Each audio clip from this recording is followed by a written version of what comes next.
One.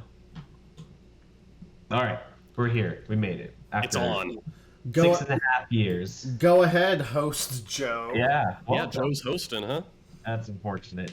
Hello. So for multiple reasons, I decided to start reading Berserk. I think the primary reason I started reading was because of Kentaro Miura's passing. So we are, which is very unfortunate. Yes. We are in And a it's funny post because Kentaro Miura world, unfortunately. Yeah. yeah, which is actually terrible after the amount of Berserk I've read.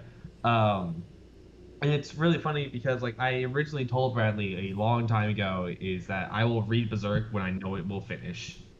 Um, and And man, the irony of that statement. Yeah. yeah, and so when Kentaro Miura dies, like, all right, it's probably not gonna get finished. I might as well read it because I hear it's just really good anyways. And I think literally like 2 days ago, the production staff said they're going to publish another chapter, going to keep going with I think his best friend at the helm of like writing the rest of the series out. If I'm Yeah. correct, Bradley. How do you feel about that, Bradley? Yeah. I actually have a lot of faith in that team. They have been working with Miura for decades. Not Yeah. all of them, but a lot of them have. And they've drawn other manga with him. If people are worried about the art style, I wouldn't be, because the other manga looks it looks just like the latest chapters of Berserk.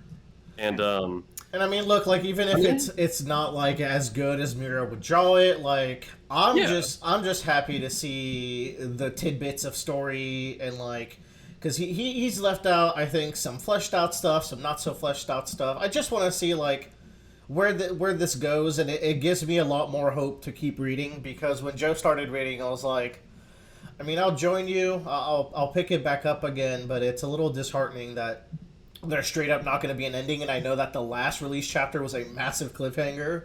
And Yeah. the one before that was supposed to be like a very good stopping point, and then just one more came out. It And was you the know what? craziest, I mentioned the art as the first thing, but God, like that is really the important thing is, whether it looks like Miura drew it or not, at the end of the day, that's not really important. What's important is, do we hit the beats he wanted to hit? Because when people talk about Berserk or introduce someone to Berserk, I feel like usually one of the first things they showcase is the art. Like, yo, look how good the art is in this manga.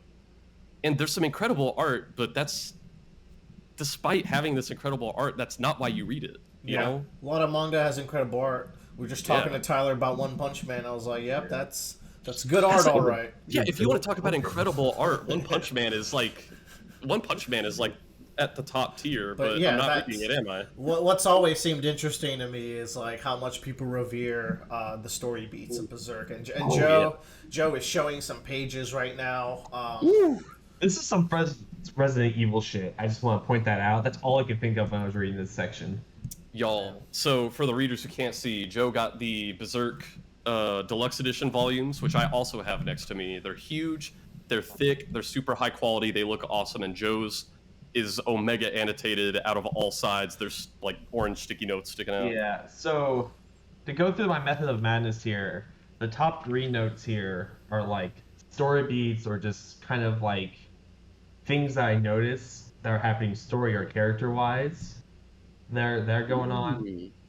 These pink notes on the side here, these are all like pictures that I just really enjoyed or really liked, and they are things that like I just really stuck out to me like artistic wise. And then the blue stuff is I just thought it was funny. That's There's a lot less blue than pink in in the other color. yeah.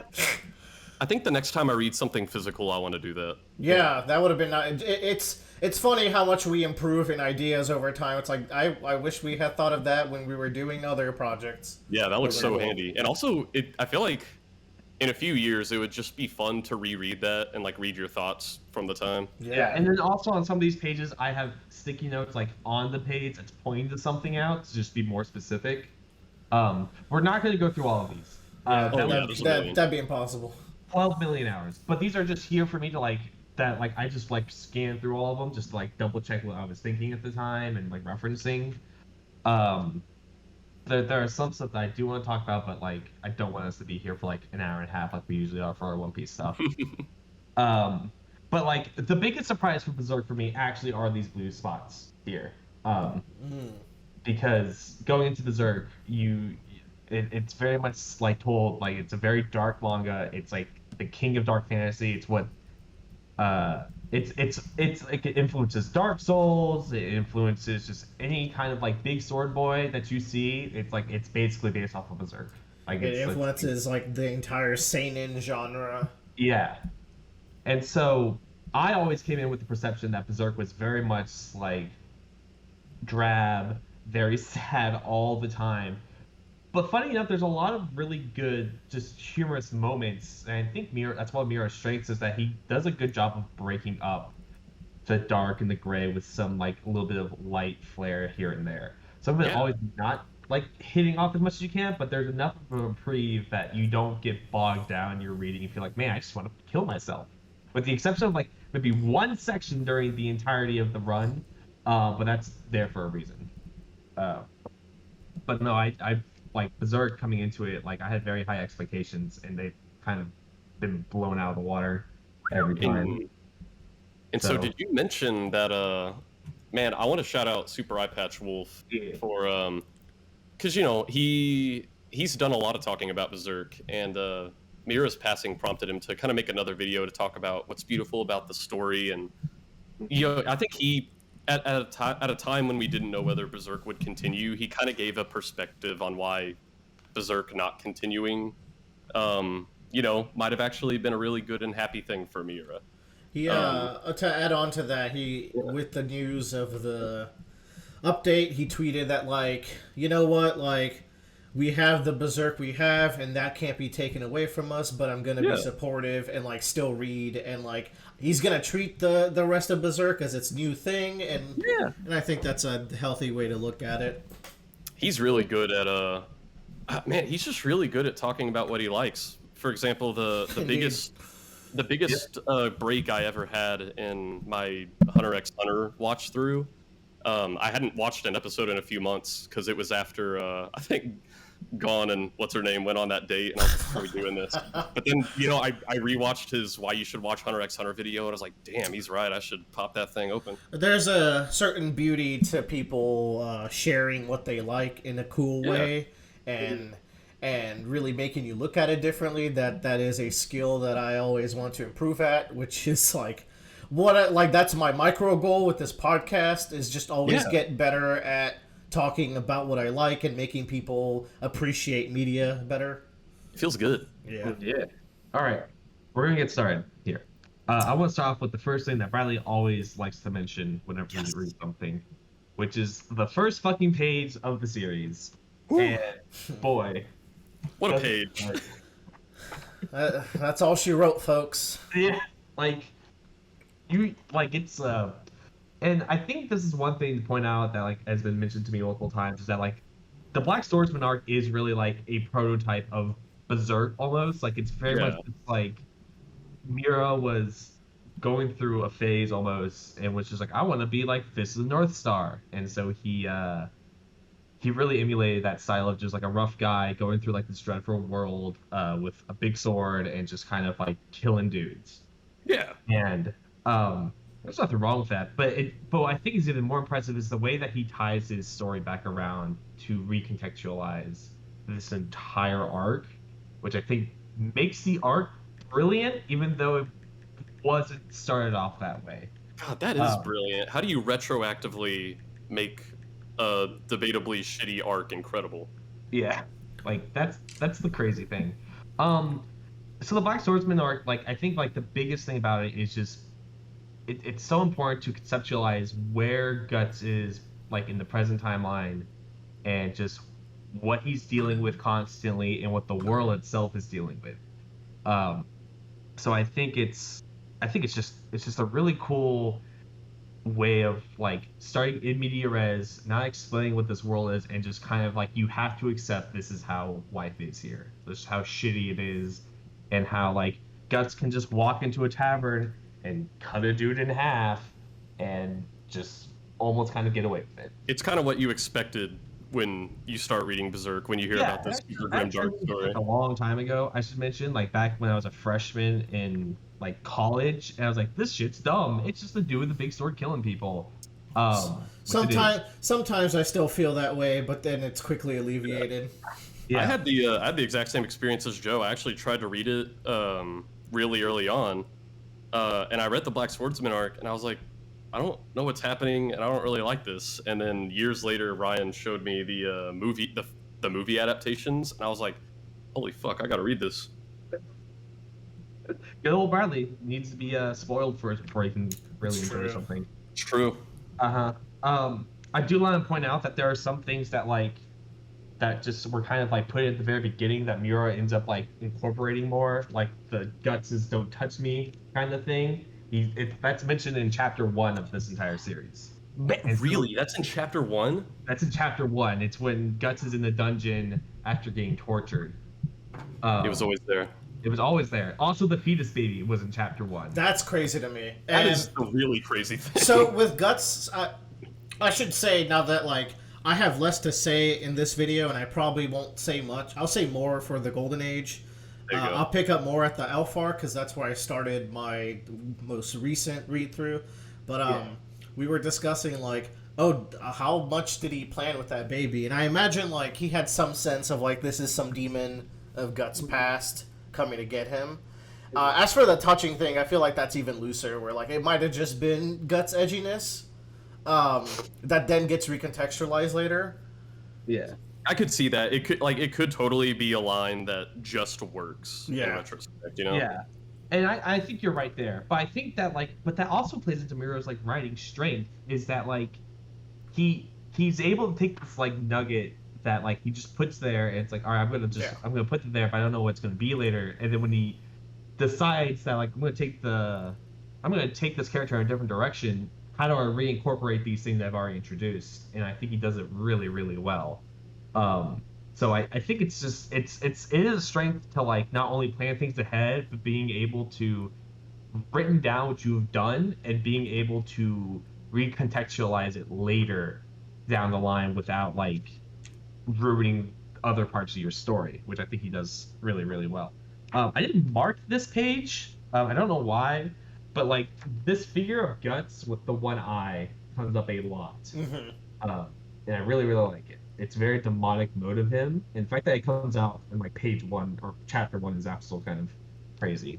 Um, but like the first few chapters of Black Swordsman arc is just literally Guts going along countryside killing people. And he doesn't really change until we get to the Guardians of the Zyre arc. I think that's what it's called. Bradley, if you remember, when they go and fight the Baron, and he turns into a giant slug man. Oh, Slug Boy? Slug boy. Yeah, Guardians. Yeah, we love him. Yeah, I think this is the moment when Mira really like decided to shift gears to have a more focused storyline and plot about this character. I was actually shocked at how long this freaking arc went. It goes on for like 12 chapters. It's actually nutty. And to talk about the timeline of what it was like writing and drawing this, I think Super Eye Patch Wolf mentioned it was around the end of the Black Swordsman arc when Miura was offered to join the Fist of the North Star team, right? Which is insane. That's such a twist. But he chose to write his story instead. Yeah, he's like, okay, if I'm not going to follow my dream, I need to really do something cool here. Yeah, and I think the Guardian Desire arc it's like what's sad is that like when I was reading Berserk the first time, I only read the first 2 chapters and went, this is kind of dumb, and I stopped. And I think if I kept reading like 1 or 2 more chapters, I would have kept on reading Berserk. To the Guardians of Desire. Yeah, like this was the chapter like, okay, we're kind of kicking things off, because we get a lot of like parallels between Guts, Vargas, and the princess at the very end, that I think are just really, really good, but they're very stereotypical. Like Vargas is obviously like a reflection of Guts, like just being consumed by his revenge, but being unable to actually exact it because he's gotten so old or so frail, because he's gotten so broken up being up. Whereas like the princess is definitely like the originality of Guts and like how he like starts walking on this path and kind of like really like what what sets him down this journey, as we originally learned, is that someone comes and kills his entire family essentially and leaves him with nothing. Um, but it's just a really good arc that I think really sets the foundation for like what the rest of the series is going to be like. And just like it's like the point of the series is that it's about revenge and it's about being consumed by it and it's about like what it does to you. um and I think it's a really good just like kind of like microcosm of like this is kind of the point of like the story we're telling and what the story is going to end up being involved with. um but man, there is some great art in this arc. I think like this is where a lot of my art tabs are. Like you have Yeah. this guy that gets the slug infestation on him, and he turns into this fucking Resident Evil boss, and it's nutty, and it's just so cool. I want to like a slight controversial take, right? I hear Yeah. a lot about Mira's art, it- and while like like he has really good proportions, like he draws motion really well, I think sometimes his like faces and stills can be a little janky in these first like 100 so chapters I've read. But I've seen artwork of later parts where like it looks a lot more refined. So I feel like it's maybe when people kind of hype up the art, they might be talking about that. But his monster Maybe. design is like fire Oh, from the man. get go. Like his Because monsters look the horrifying. the snake guy at the beginning, I was like, oh, Yeah. what I was can really stop. refreshing later on for me is every fantasy series has to have like the most basic creatures. You got to have goblins and trolls, right? Yeah. Eventually, Berserk does introduce like a goblin and a troll, and they just don't look like goblins and trolls in anything else. They look so unique, and I'm like, oh my god, I love his monster But are design. they like identifiably goblins and trolls? Because that would be the impressive part, where it's like this is a completely different take, but you can still kind of see what I'm going for. I would call them that just because I wouldn't know what else to call them. yeah, I Cool. think so too. Like it's very much just like a.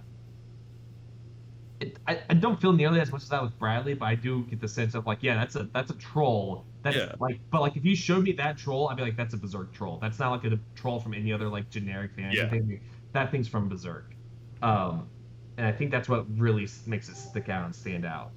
Um, so speaking of designs, just like fucking this jackass with Femto, like Yeah. fucking this guy is just Lord Zed from Power Rangers. Like I don't understand. Like Good old Griffisu. I'm sure he's a shallow villain who's a Power Ranger villain, like you said. oh yeah, kind of sparks come off of him. It's great. I really like this sequence with the God Hand. I know we're like jumping around and rushing through this a lot, but like I feel like a lot of the Black Swords market is just so stereotypical like uh fantasy that it's not entirely worth discussing. Um, Um, I that's part of why like when I remember first reading, I was like, yeah, okay, cool. It makes violent and like I see some traces of good writing, and then you get to the God Hand, it's like, ooh, this is like peeling back a layer that I was not expecting. Like this is ominous. They look crazy. Like what's their deal? yeah. And They're a really good hook, I think, yeah, to keep reading. they're a great hook. They all have really good designs too. I don't think not a single one of them like looks similar at all, which which is great. But they all have this like collective like design to them, where like they all have this like they're just all covered in black and like leather and like they feel so out of place in this world. Like they feel very alien. And I think it's like as soon as they show up, you're like, these are not people that are supposed to be here in this really weird world that we've seen snake monsters and slug people and ghosts. Like these are things that are nowhere even supposed to Yeah, be it's here. kind of Oh crazy. yeah. 'Cause there's no shortage of like gross monsters leading up to them, but they still feel. It's a little bit like they have kind of a unified dress code almost, and like they look so different from one another that they just feel wrong, even though you've seen a lot of wrong up to that point already. Yeah, like it's. I think that's the other thing too. It's like the coordination and just how Yeah. like they don't come out the gate swinging. They just stand there and they just look at you, They, like they just kind of like do a big group monologue jumping off each other. It's like, oh, these people feel like ancient and like a horrifying unit. And not only that, they like bend the fabric of time and they take you to like quite literally hell. Where's the hell page? I know it's in here somewhere, but like, it's just it's like cool. And I like what Mira does here is that like we see hell, but like it's not comprehensible, you know? Like it's not something you would see out of a Christian book or anything. It's very much just like it's a bleakness of just a collective void of souls. Not to mention the obviously like MC Escher painting going on at the top and bottom. It's just like it. I mean, if you want to talk about surrealism, I mean MC Escher is like one of the fathers. So it's just like it's such a surreal hell he has here. So, but yeah, they like I think that the God Hand are kind of like the brilliance of like what really like solidified the end of the Black Swordsman arc of just like, oh, we have villains that are big and bad, and we don't know what they're doing or what their whole plan is, but they just seem to be like thriving off of people that like are looking for power and misery, and it's like, okay, why? And like even like as far as I've read, like it still is just kind of, and you get more and more of the feeling like it's just they do it because they can. It's kind of terrifying from that perspective. One thing I do want to point out is like during this time when they're gathering the Baron, like you see Vargas again, like in the kind of collection of bodies, and I just think that's a really good like metaphor of like just like when you just encompass yourself in revenge and everything, like this is what you become. Like this is all that you become. This is kind of like what you are, just giving yourself to. Like it's still like horrific and bloody, and it's just like you that's all you get defined as is like your want for revenge. And Vargas does get his revenge, weirdly enough. Um, but yeah, so like the Black Swordsman arc is just like the whole point of it, and like I feel like it's really worth a read just because you need to get an idea of like the setting, like you that's like that has to be set as your baseline. Like I remember reading about Berserk and people being like, you need to start in Golden Age, or like the 1997 cartoon only did like one episode of Black We Swordsman. haven't talked about it, but the adaptations of Berserk are messy and all over the Lord. place, and Yeah. you kind of have to do the manga to have like a pleasant like You really like do. non bumpy experience. I think. Yeah. Because to give a as brief as I possibly can, like review of each of them, I'll try to keep like one or two sentences to each one.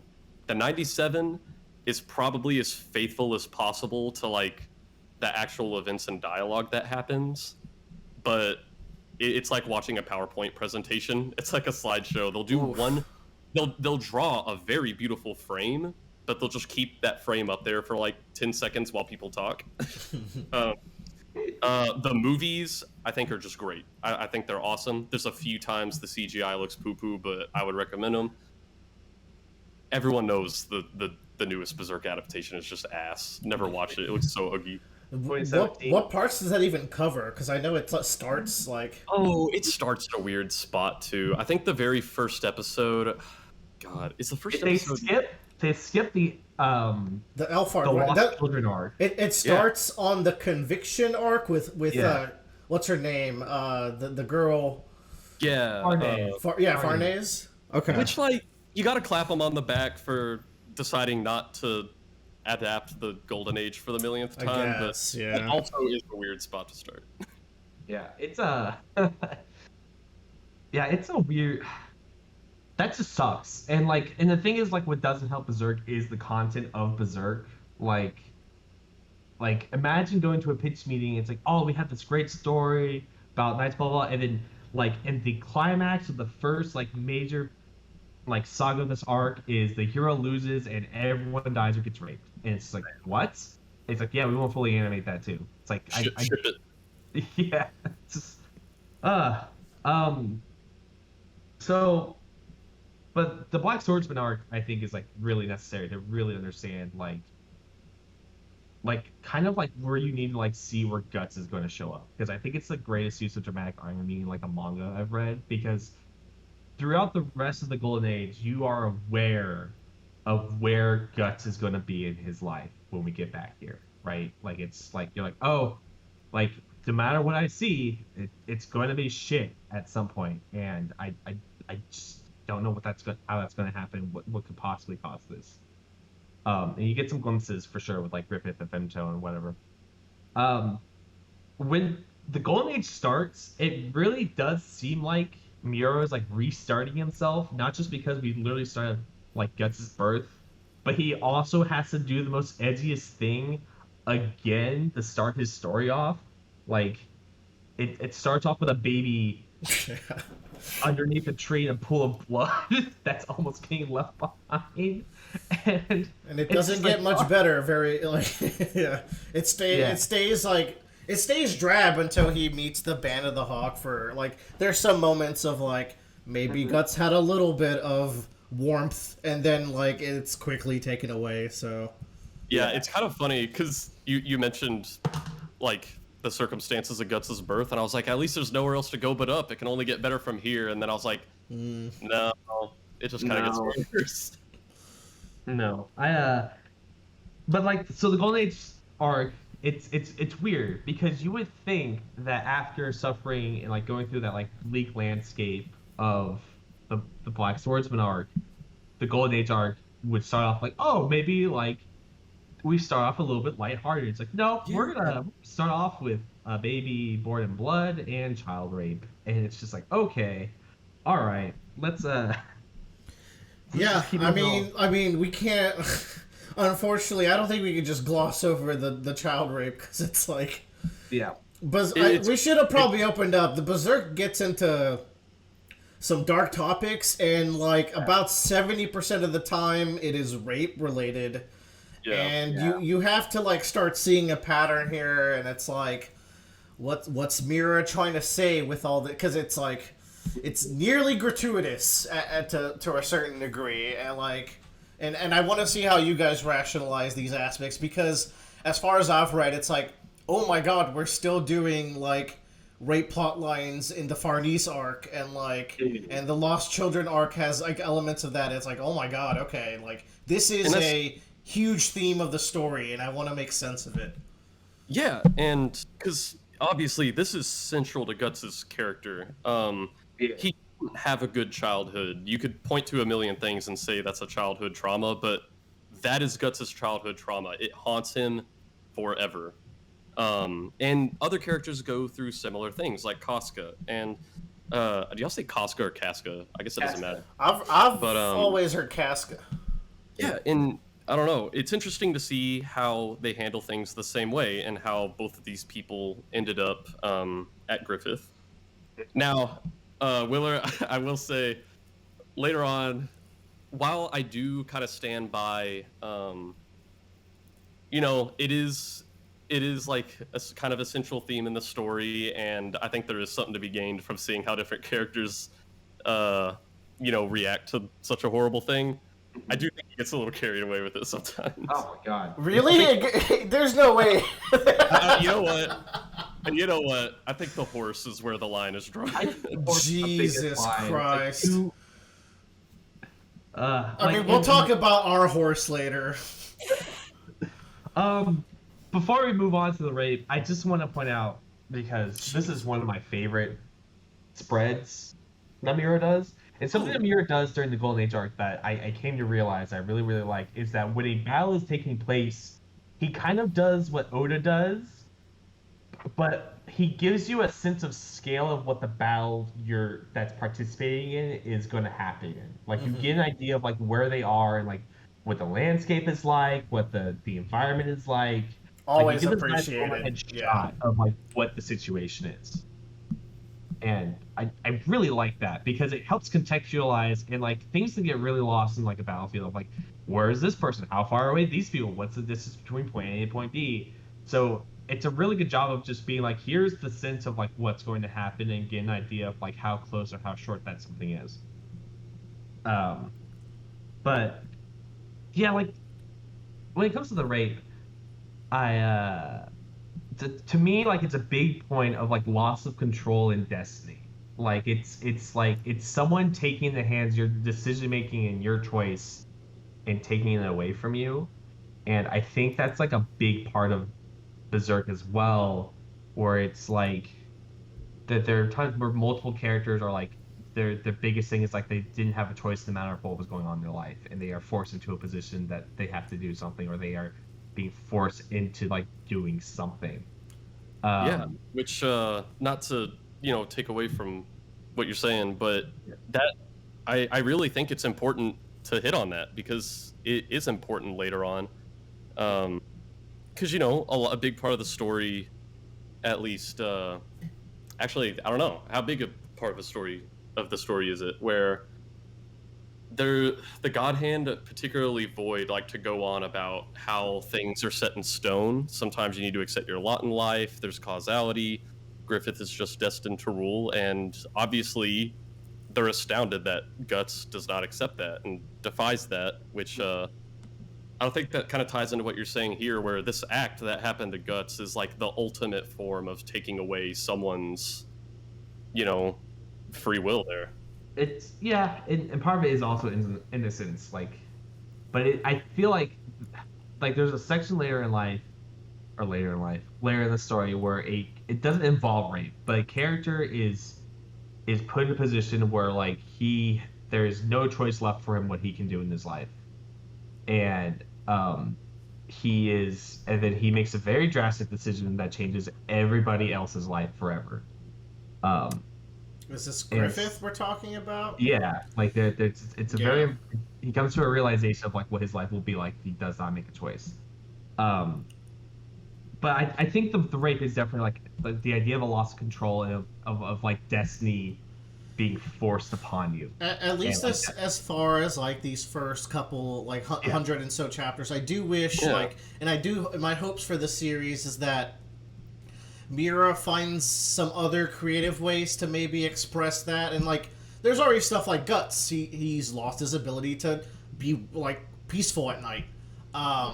You have I'm sure I don't know much about Farnese, but I feel like she'll have some like non-sexual relate like some non-sexual related like constraints in her life, and like maybe we will start exploring like other ways to get that theme across, and I think that would be interesting to see. But even with like Yeah. Farnese, like it still boiled down to like there was a lot of sexual stuff going on in that arc, and like and trauma. like and I think It's just like one has to wonder why he hits that beat as yeah. opposed to exploring some other ones. And like I don't want to speculate on the man's life or anything, but I wonder if like there is some trauma that he keeps coming back to and he's working through as he's writing this. And I don't know if there's any information on that. Um, at the end of the day, it's not like our place to know either way Yeah. if he's not open to talking about it. But I it does just make me wonder. Yeah. yeah. I think about that too all the time. Like why is there so much like emphasis on it? And I do wonder about that. I remember reading though like Mira in a interview, like they were talking about like, there's a lot of rape in like the very early parts of Berserk, a lot of sexual violence. Like how do you feel about that? It's just like honestly, I think I would tone it down a bit if I was writing it today. Like I don't think it needs to be nearly that much. Yeah. There's a And degree of like yeah. Mira has like an edge streak. And Yeah. like you know how Araki really likes to harm dogs early in JoJo's, and he says like, Yeah. "Well, it's the easiest way for you to know someone's a big villain, like if they harm animals." And I feel like they haven't refined how to shorthand certain things they want to show. Like I feel like Mira's using that as shorthand for the removal of agency and freedom, and Araki's shorthanding that for he's got a very corrupted heart, and over time both of these authors find new ways to express that instead of falling back to the shorthand. That would be Yeah. my Yeah. guess. It's like a way to split the characters into those who enforce their own will on others and those who never stop struggling to enforce their own will for themselves. Yeah. That's a good way to put it. Oh, hey, look. Hey.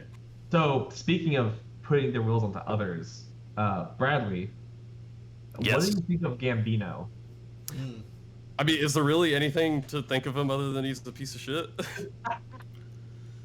Well, I think I don't know. Like, can you not give him 1% of like that 1% of you is not a piece? Because like, I'll give him 1%. I need to remember, but like, what incentive did he have to raising Guts for as long as he did until he like just completely sold Guts? he was just another body in the machine. That was basically it. Another soldier on the battlefield, I guess. But did he really like the investment to get Guts to a fighting level? Is it worth that if it's like truly useless? Like Well, the thing is that Guts wasn't useless. Like Guts is killing people at like age 6 or 7, what however old he is. Like, and you have to think too is like. But you can't raise someone for 6 years and expect that level of like. Yeah. Like you have to be like, I have to get this kid at least a 10 or 13 before he can like potentially be any use to us. So I don't know. It's interesting to think about, but this is a part of the story I haven't reread in a while, so I'm sure there's less nuance than I might be thinking here, and that's fair. It's entirely possible that it was just expected for Guts to die on the battlefield because his adoptive mother actually really cared for him, right? Yeah, so that's a good point to bring up because in the scene where Gambino confronts Guts' intent, he literally says the line, "I expected you to die eventually. I did not. Like you were meant to die." So to him, it's like a win-win. Either Guts is a fighting savant and he kills people and we earn money, or he dies and I don't have to take care of a child. Correct. And well, geez. and so like it's a weird thing because like Gambino is the first character that Guts has like an attachment to, right? Like he's the only character for like for the very adolescent years of his life that he has some sort of attachment to and some sort of trust to, and like he doesn't know anything else about like what it means to actually be loved by people. So I think that's why he's like very important also to Guts' upbringing. It's just Guts doesn't know what it's like from an early age to be loved by someone genuinely. Like Gambino does was as much as you could do as a father. Yeah, because like right here, what I'm looking at, and I wouldn't be surprised if this is even the first smile from Guts in the Golden Age arc. Guts just came back from a battle. He's probably 10 or something, and Gambino tosses him a coin from a coin pouch, and he's like, "Keep it up." And he turns around and he kind of scoffs at Guts, but Guts looks at the coin Gambino tossed him, and he smiles and he clasps it in his hand, and he's walking through camp and he's tossing it up and down. He seems proud of himself. Yeah, like it's like he did a great job, and that he earned his father's respect, and like I think that's fair that Guts should feel that way. Yeah. And it just makes it more disgusting about what happens and the fact that Gambino is a person that like allows this to happen. All right, Bradley, gun to your head. If you Berserk fans are so good and you like such Kino manga, why the fuck do y'all meme this rapist so much? He's even in our Discord. Sometimes we just use him and not even think about it. I think that's kind of fucked up if you stop and think about it. It really should not be as memed as it is. What the hell, man? There's no excuse. Jesus Christ. I just think his face is funny. All right, that's the end of the big book here. I have a spread that I want to get to. Yes. Yeah. That's incredibly important. We still got some time for you to work with, Joe, if you want. Yeah. So like I said, I don't want it to be an hour and a half or anything, but so after the child rape, I think what's really important is that I guess a few days after it or in a week, Guts like exacts his revenge on Donovan, the rapist. Yeah. Very violently so, to the point where like it's a denial almost to like. Because during the whole process, which I hate to describe it as that,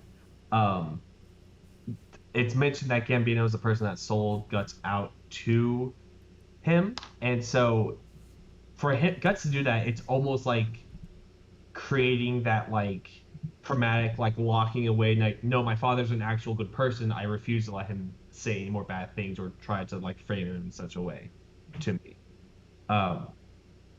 So I think it's just like it's like Guts is like really trying to like contain his like he's trying to hold on to this idea that his dad is an actual like a decent father figure, Yeah. and it just and like it kills on the inside that like the one person that I care about in my life allow this to happen to me. Like that's kind of like unthinkable. Like I don't think like you could like I just couldn't imagine like my parents doing something like that to me. Like I would be abhorred and shocked. Yeah. um I don't ever want to think about that. So Thankfully, his life got better after this, and nothing bad happened. Happily ever after. Yeah. It's yeah. called the Golden Age for Yeah. I do think, but then like Gambino loses his leg during this fight, and he loses his rank as a leader within the Merc band, and at this point is like kind of really showing like to Guts of like Gambino really doesn't care about you, like, Yeah. and he's now resentful at the fact that he has to rely on Guts for food and money and wine and all this other stuff. And I was just skimming that tent scene, and it's like, I wonder if there's any part of this where it's like Gambino's only acting up because he lost his mercenary career, but like, I don't think you're left with even a hint of ambiguity. I don't think I could pull or cite anything that makes it seem anything but the most malicious, vindictive. Yeah. I don't think there's any nuance to it. He's just kind of an asshole, like Bradley said. Yeah, and I think that's also reflected. Like, there's a small scene where like he's petting a dog, and he's just like, "Oh, look, I like this dog," and then the dog like gets annoying, so he kicks it, and like that kind of summarizes everything you feel about Guts. The And, like, Iraqi technique, indeed. yeah, like three or four things, and so I think Guts kills Gambino. I think Guts runs away from the mercenary company he is currently in, and just gets into a bunch of fights.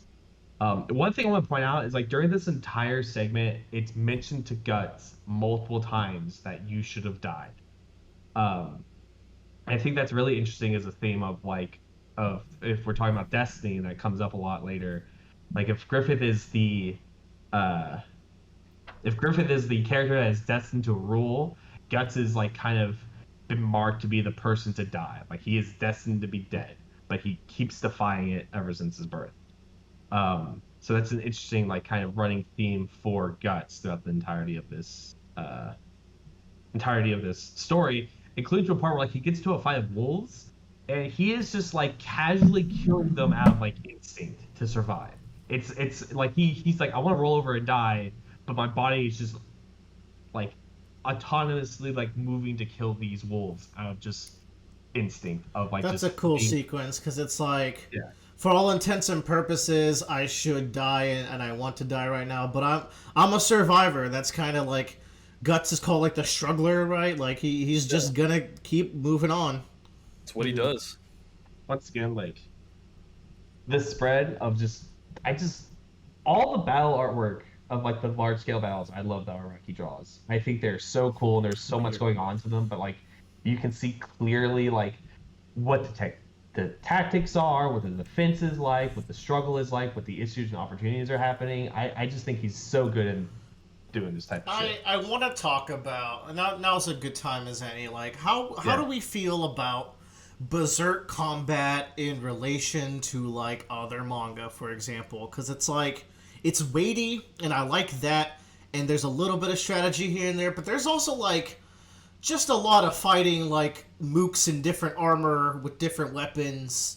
And I mean, there's a point to be made with that, where like you're a mercenary, but even like post the Golden Age, like there's still a lot of like, and now Guts has to fight two insect men. One has one has mantis claws, and the other has like some weird axe head.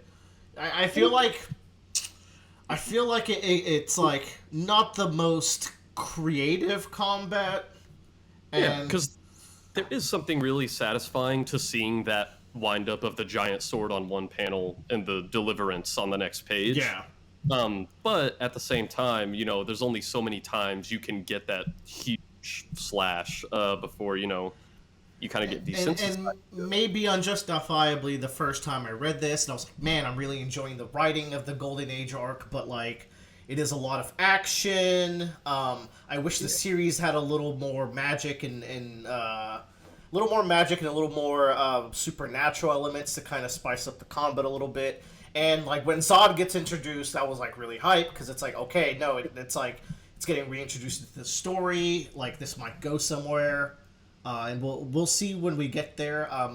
Still relatively early in the series, so like a third way through. So I so you mentioned the combat. I think the combat can be both ways. I think there are some moments where it's just like that's just swinging the sword and he kills like 10 dudes in one swing. oh yeah, no, there's definitely pop off like that Yeah. was a very cool sequence. But like also like I think from chapter one, Mira like was aware of like doing some cool combat stuff. Like he goes against Snake Monster and he gets disarmed, and so he uses his gun to propel momentum away from the snake and keeps firing it. Yeah. So he skits back to it within range of his sword. I like okay, in cool. I mean I'll try to bring this up when we talk about it, but there's like a sequence in the Lost Children arc where he uses the cannon to like kind of physics breakingly like spin himself to do a spin slash off the cannon. I was like, that's pretty sick. But like it's a lot of like visually cool, but it's Guts' tool belt, I feel like, is a little limited maybe for how much combat there is in the series. It's a very slight complaint, but it's maybe worth bringing up. I think there's still some interesting segments. Like there's a segment later wwhere he fights Serpico on a cliff, and Yeah, I watched the eye patch video. I haven't gotten there yet. Yeah, it's a very small combat, but it does show that like Guts is like still like is very much aware of how combat works and knows how it like. Oh yeah, he's not brute force. He's not just all unga bunga. Like there's I think Mira does a good job at throwing Guts on like a back foot, and then we have to see how he uses his tool set to kind of survive. And that's always But to like, kind of but like to the your highlights. credit, like we had this segment where he's fighting Big Round Man with an axe. Yeah. And his plan is, I'm going to break the axe with my sword. That's the exact page I was reading. I was like, that was a good time to bring this up. Like it's just like yeah, and then you get this devastating fucking head cleave. Like this is why you don't put any Berserk stuff on YouTube. It just gets demonetized immediately. I wonder, yeah. But like I think Mura like does a decent balance of like he wants Guts to feel powerful and imposing. I think the best way to do that is like he does one big swing and he kills a bunch of dudes. But when he's fighting against something that's maybe a little bit above his weight, he does add a little bit of like elements of like Guts having to think. Yeah. I do think it's maybe the weaker parts of Berserk, but like I don't know. I see these action You sequences. still appreciate the art, even if like the choreography is not blowing away, Yeah. and like you've seen Guts cleave dudes a bunch of times. It's like still looks good. Like I'm still, it's not like taking me away from the story or anything. Yeah, I think honestly, if it was lazy looking, I think it would really like hamper it. It's like at least you can make fights creative, but I think he does a really like he puts a lot of efforts into those swings. Yeah. Like it's just like they are meant to look heavy and just devastating, and they look good doing it, and they get you excited when you see that big wind up because like it's coming. This is it. It's like Luffy when he's about to do his big attack. You know, like So yeah, this. I've seen Luffy punch dudes before, but I'm sure this is gonna look cool. And yeah. Yeah. But like the majority of like the part of the segment here called the Golden Age, the chapter's called that. Like Guts is like just doing military work, he's doing mercenary work, he's on his own, and he's just really taking care of himself until he gets ambushed by the band of Hawk, and Meets Casca and Griffith. yes, good old just like Griffith never suit. change your armor ever, just right there. To an attentive reader, Yeah. who didn't take breaks between like reading certain points, you get to this part and be like, "That's Femto's like helmet," and you'd be like, "Oh shit!" Like Yeah. that's pretty hype. Yeah, it is, and I think it's I think Griffith's introduction is really good because it's like, It's ethereal. yeah, He's otherworldly. He's dreamy. Here's what really gets me is I want to know everything about this man when he first comes up because Guts doesn't care about anybody up to this point. Even Vargas, when Vargas gets captured and is going to be executed after everything they went through, Guts doesn't really even comment, and Puck is trying like, Guts, come on. And you know, Guts is a very shut off person, and for the first time we see, oh my god, there was a time where someone for some reason was pivotal in Guts' life. someone tamed the wild beast, so to Like say. what kind of person does it take to be important to Guts? So when we Yeah. see Griffith, I'm like, what kind of man is this? Yeah, and it's so important to the fact that like, and I think what also does it on top of it was that like we are introduced to Griffith like Femto as like a villain and something that's really like against Guts, and so when he comes up again and he's almost very much just like I want you, like I need you in my life. To Guts, you're very much taken aback compared to like where when we first originally met up with this person. Yeah, but it's Um, also so immediately like manipulative, where it's like, okay, yes, now I see the villain in you, even though yes, no other character is Yeah. gonna see it for a while, but I know what you become.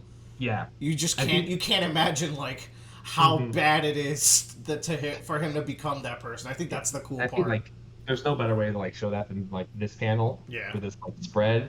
Just like the elegant way that like Griffith holds himself on top of the sword, I think just like speaks about like I'm not going to beat you with brute force. I'm going to beat you some other way, and I'm going to just overcome you that way. There's a fire Uh, sequence there where Griffith puts his sword in Guts's mouth. Guts is like, "You talk too much. Let me show you how I use yeah. my mouth in the battlefield." Like, oh Yeah. The sexual tension between them is just out of the oh world. man, Out of there's this world. Unbelievable. almost homoerotica. If like I'm surprised there. I bet there's tons. Bradley, do you know? Oh, I know. Well, how do you think Bradley started drawing? How do you think I got into Berserk? So I think immediately what happens with Band of Hawk that really sets it apart and that and kind of climaxes this little segment here is that they are entirely different from any other mercenary company that has taken in Guts. They immediately like Griffith especially like immediately sees something special in Guts, wants him to be involved and wants him to be kind of part of the military like strategy and sequence to like his first ever order is you're going to be in you're the rear command, you're the rear guard, which is incredibly important because it makes sure the rest of the army escapes, gets away. That being said, it's like a win-win scenario. Either A, he does so good, it kind of solidifies his loyalty, and we know we can trust him to do this sort of thing, or B, he fucking dies and we don't need to worry about him anymore.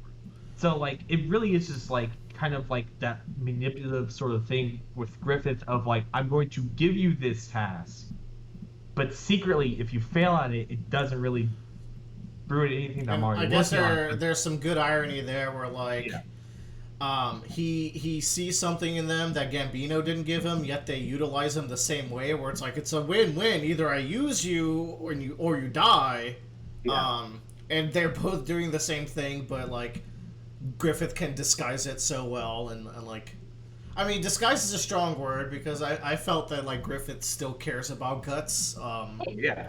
In, But like in this his definitely was like in his weird twisted ways. the rear guard sequence is definitely like a test of like can he actually do this and is he not going to just turn tail and run at the first sign of like trouble. I also really just like this action sequence in general. I thought this panel was very funny with this guy running away. I thought he was hilarious. um, but I thought it was a really good way of showing like Griffith as a military commander, the camaraderie of the Band of Hawk when they are doing these operations, and just like the opportunity for Guts to prove himself. And then you get later on you get the whole party segment where like they bring Guts down and they like you're going to be a part of us, like you're going to be part of this family, you're going to have to talk to us, you're not going to be just sitting by yourself all the time. And I think it's a really stark difference between where Guts was at the beginning of his life and like where Guts is going in his life. So I think it's just a great way of just showing like the big like the big but subtle differences between between the two camps that Guts is working in now. They have a big gay water fight. That's Yeah. one of the weirdest things I've ever read. I'm gonna be honest with you. Like, Why? They're just having fun. It's just boys being boys. Boys being boys, Joe. boys, but like also like Griffith is a Ken doll, so Oh, he's so dreamy. That's because you can show people's tits, but not their dicks. Come on. it's Joe. true. I guess so. Yeah. I like Griffith holding and introducing the Bahilit. Yo. Yeah. I like that too. Like this is like this page right here. And then the page after that with his big fucking creepy smile. Cool, isn't Yeah. it? It's And like dude. that smile, That damn smile. that damn Yeah. smile. I don't know. There's something just really charming about Griffith to me because he feels human there. Yeah. You know, it's really easy to think of him exclusively as Femto, but he genuinely loved and cared the Band of the Hawk, and I don't know. Seeing that boyish smile just makes me go like, I don't know. Also, He was a normal guy. the page under it, or sorry, the panel right under it, I think is also like, because he looks like genuinely puzzled and interested. Like, it's not just one small flash of humanity, it's also followed by like a smaller flash of humanity to show you that, Yeah. like, no, this isn't an act or a manipulated move. Like, this was actually him being human. Yeah.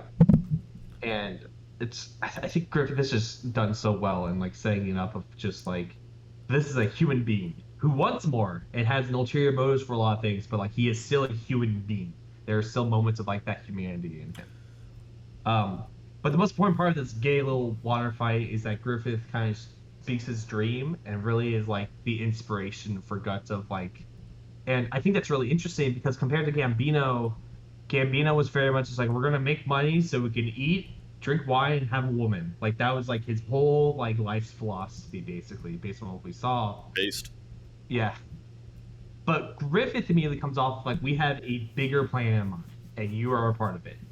And it's I think that's the biggest difference between the two of them is that like Griffith is giving Guts the opportunity for a higher purpose, even if Guts doesn't know it just yet. Like he's giving him the opportunity to be something more. That's the thing. Before, it was just fighting to stay alive. Yeah. This is fighting for something. Yeah. All right. So, and then at this point, Guts joins Band of Hawk. I believe he becomes the rear guard captain, gets his own unit, and the end of this whole segment ends on like this spread here. So that's great. Yeah. I think I have read up to the part, Bradley, where Guts goes into the Trolls Cave and kills them Yes. all. I still think this spread is my favorite spread in all of Berserk. Man, it really is. It's such a cool moment for him. He went Yeah. from just being that little boy who they kind of hoped would die on the battlefield to like, no, we like you. We want you to be the captain. You're the shit. Yeah, like, and the thing is like, this page like encapsulates the entire potential of Guts within the Band of Hawk. Like, you get a sense of like looking at this spread of like, this is a place where Guts can succeed and thrive and become something big. Like he's we're looking at this horse. This horse is like a fully grown horse. It spreads across both pages. It's huge. It's like the center focus of this spread. And then Guts is on top of it. He's much smaller than the horse. He's not nearly as grown to like fit entirely on the horse. But Guts's hand is still breaking that spread line. So Guts is still like striding across both pages as a young man, and he can only grow from here.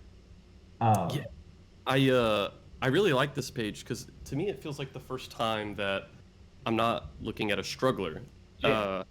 Because you know, even when he kills the Onion Knight looking guy, he annihilates him. But that's just him earning money. So what? He can go sit in a bush and eat the bread he earned until the next battle.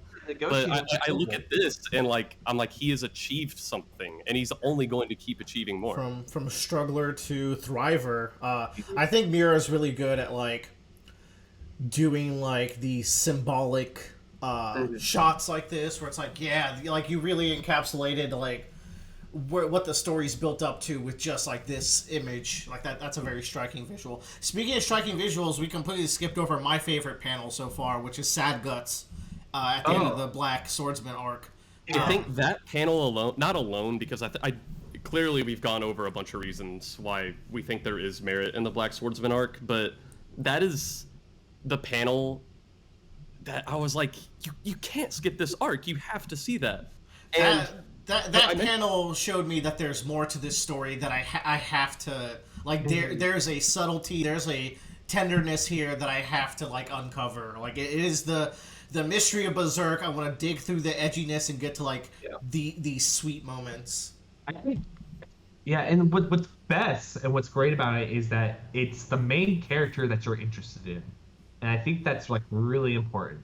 Like, because Guts is it's like when you're starting off with Guts, he's very two dimensional, and then you get to that panel, and you're just like, oh, there's something more going on here with this character. Like not just like this sort of somewhat empathy about revenge. It's more the empathy of loss in that moment and the what drives you to like feel that way, and he understands that feeling. And obviously, I wasn't alive at the time, but I get the feeling that starting from that point onward, Guts probably shows more emotion than his analogs in other manga at the time did, like in Fist of the North Star. Yeah. He definitely shows like Kenshiro is cool and collected. Guts has shown like rage at the like he's already shown more of that side, but now he's showing like certain levels of tenderness. Still, I know there's some sequences in Fist of the North Star where like Kenshiro cries manly tears, and like there's a meme about it, so like that must be a pretty striking. But I think that goes to show you that like it takes a lot to get some emotions out of Kenshiro because he's so cool and badass. Yeah. I mean, he's definitely more emotive than like a Jotaro, which would have been around this time as well. So, I think it makes Guts cooler that he gets upset and he's sad about the world. yeah. It was necessary. That panel gave me goosebumps the first time I saw it, and that's what took me from okay, like I have to keep going to get past the Black Swordsman arc to get to the good stuff, to where I was like, God, that was so good. I just want to keep pages. Like it's one of those things where it's like we talk about endings sometimes and how important it is, and I think like that if Black Swordsman did not end on that panel, I don't think a lot of people will continue with Berserk.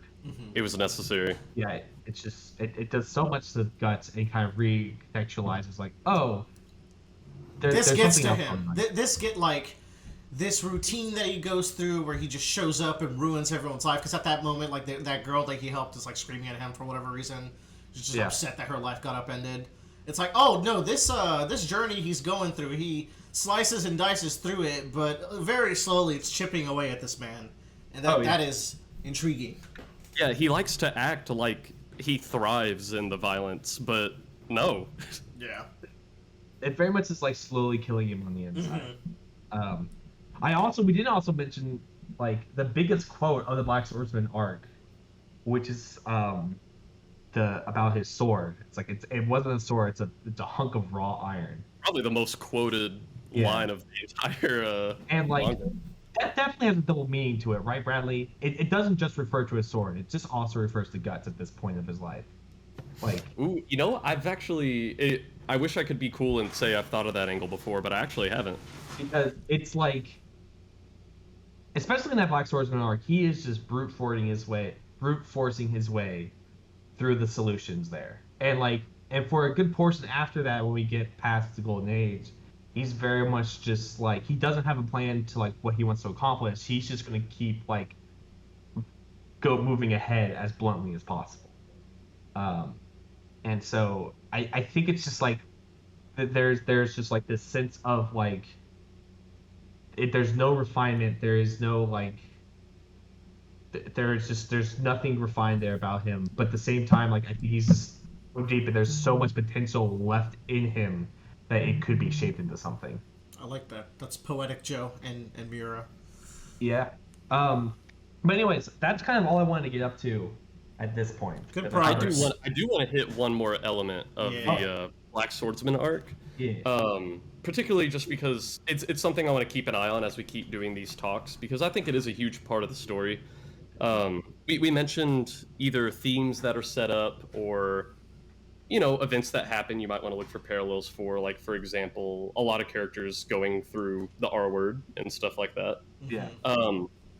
One very important thing that I didn't catch my first time around the Black Swordsman arc is I have a newfound love for Vargas as a character. And I think the place where this starts is Puck remarks how similar he believes Guts and Vargas are. Because Yeah. Vargas is someone who had his life destroyed by this apostle, the Count, and he has dedicated every minute of his life after that point to revenge. And he, as hard as he tries, he is this bandaged whelp who can't do anything. He's been destroyed by this quest. And Puck is kind of like, Guts, you're a little bit like him, huh? And obviously Guts doesn't want to hear it, but I do think there's something there. I think revenge appears a lot in Berserk. For example, Guts loved getting that revenge on Donovan. He had a nasty grin on his face when he did it. Um, and like, no one can blame Guts for wanting to get revenge on him. But I think one thing that's really important here is Guts storms off from Vargas, and Puck kind of stays behind to chat a little bit. And he's like, Vargas isn't such a bad guy, and he leaves them with some advice, which you can decide whether you want to take advice from Puck or not. But he's like, I think people need to keep living. And they bolded the word living, and I really like when editors make the choice to bold words and emphasize them, because it really does, I think, change how you read the sentence. But he's like, people need to keep living. And he's like, I don't know much about life, but living for the future is more important than trying to avenge the past. Yeah. And, this actually kind of hits a note with Vargas. He smiles and he's like, no, you're right. And of course, he might not take that fully to heart. Obviously, there's going to be a part of him that wants that revenge. But I think Puck saying that is setting up a huge part of the story. What role does revenge take? How important is it? And if we want to talk more about similarities between Guts and Vargas, I think there's a very beautiful page that does exactly this, and it's page 311 in the volume 1 of the deluxe. But it is Guts remembering Vargas talking about the Count and why he's on this revenge quest in the first place. Vargas talking about the Count, chopping up and eating his family. And while he's recounting this, Guts touches his brand, his scar. Yeah. And normally I like to think the scar operates on Harry Potter scar rules, where it's like, oh, when the bad guys are near, it hurts. Or when nighttime falls and monsters start coming. The common trope of scars is they'll ache when you're thinking of what's happening that gave you the scar. And I think what's going on here is actually not that. He's touching his brand, but it's immediately sandwiched by 2 panels of Vargas describing what set him out on this quest of revenge. The apostles slicing up and eating people who are dear to him, something that happened pretty much exactly also to Guts. And I think him touching that, whether consciously or unconsciously on his part, is kind of realizing, we do kind of have the same journey. And I think that combined with the Puck beat is just kind of, it makes me wonder, where is Guts going to go? What is this quest for revenge going to do to him? Is he going to end up like Vargas? So, yeah. That was one of my sticky notes I had here. I think also what's important is that he's not only touching his scar, but he's touching his eye when he's mentioning he sliced them up and chopped them up. Which is, if I remember correctly, in the eclipse, he gouges out one of his eyes, so he doesn't have to see what's going on to the side of him anymore. I think what it is, I think one of the monsters is like holding him down while that's happening. He wants to get to Griffith, and the monster's holding him down, but he's so angry that he just keeps moving into the finger that's like about to pierce his eye. That's what it is. Okay. But I still think it's like a good representation of him, like the visualization and like remembering seeing those types of things. But no, I agree with you, Bradley. I think definitely like he sees like what walking down this road or holding on to this, like what he could become, and like what this is like a potential destiny for himself if he continues to get wrapped up in this. So yeah. Y'all have anything else for Black Swordsman arc? I don't know. I think we did pretty good on it. I think we did Black Swordsman justice, which isn't done often enough. Yeah, I really wanted to talk about it. And like, not a lot goes into it, but I think it's so important in setting up like the rest of this story. I'll mention we didn't talk about Puck, but we shouldn't, Because I think Yeah. there's more to say about Puck in the 2 arcs following Golden Age, and we get to Too. kind of Yeah. talk about him a little more. Yeah. But I think that's all we got. We'll tune in next time and we'll discuss most of the Golden Age. I'll try to frame how much I want to talk about. I feel like next time will be all the way up until Guts leaves would Really? be the I next. feel like in an hour we can bang out this Golden Age, but we'll see. But could yeah, probably do we'll see. I'll have to I'm halfway through volume 2 in my note taking, and then I will continue going through it and see where I get from there. I enjoyed you hosting and me being the Tyler who Yes. just chimes in every once in a while. Yeah, no, Joe did a great job. Yeah. Well, I do love doing this. And then I gotta run this back to our friend because she's gonna start reading it once she finishes all her other No books. way! How cool. Yeah. All right.